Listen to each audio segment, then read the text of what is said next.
One of the things now that I want to go through is make sure you've cleaned up your drawing and get it down to basically a line.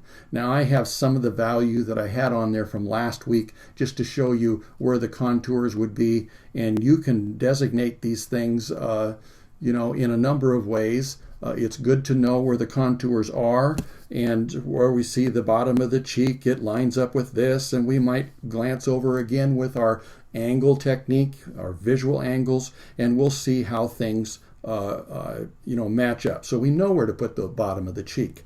We know where to put that recessed part below the lip so that the lip starts looking fuller. And we can start molding this face. But our primary thing right now is to clean up those lines. We want to have clean lines, although lines do not communicate the whole thing. An undedicated line is something that we're really going to want to take care of. That's one of the things on the list. So we clean it up. We identify what's in front. These are some of those things that are so minor that they could get past you. So I'm going to take my reference here. I made a very light one so I can see into maybe some of the dark places. And we're not going to just go all over this drawing that I'm doing here, but we're going to pick out a few things, even if I've already kind of addressed it. I want to know where I can't see something anymore. So when a neck is going up here and it stops, I don't want this to look like it's part of the jawline. I want to have a clear demarcation. So I am going to make sure that I emphasize that there is a little bit of a turn there. So I know the only reason I can't see what's going this direction is because the jaw is in the way.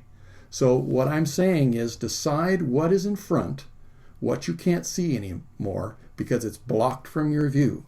So now we could assume that this line here is the neck if we're not careful, and it isn't. And it can easily be interpreted as that. You'll find many times as you look at your own drawings, maybe from the past or other people's drawings, you'll find that the neck looks awful weird. Well, I can see that there's an edge to the neck here, but it probably goes this way because her shoulder's out here. So at the very end, this very insignificant part, I don't want to turn it this way because that is the way the neck would go. I want to make sure I go like this and then put the hair in front of it so I can see and create a dimension. Can you see what happened there? I have just a little view of the neck, and I have a jaw breaking our view and the hair breaking our view. This is to help remind me and never get confused with an angle that might blend into something else, especially when we can't really see it well on our photographs. So over here on the other side, it's pretty much the same thing. And I notice there's a subtle curve. I want to try and capture those things, have it going the right way. It's concave this way. And so I want to capture that. I won't make too much of it, but I want to be able to have that curve. Now I have the same thing over here. Look at this. This could be continued on like it's part of the neck. Well, it isn't. And so I know this is pretty obvious, but I'm trying to point out some things that are pretty obvious. So this would actually go probably a little bit like that. At least we don't want to have an attitude that's going this way. So now I'm going to come in front of it with my hair here.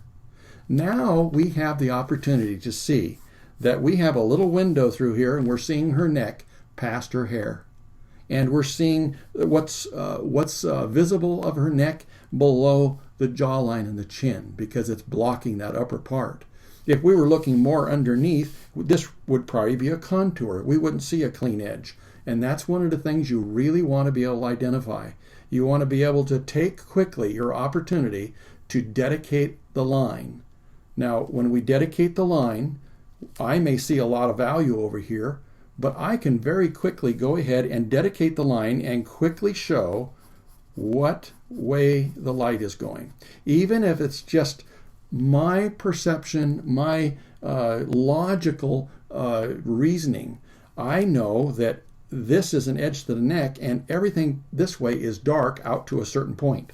So I'm going to make sure that my gradation goes that direction. This is called dedicating the line.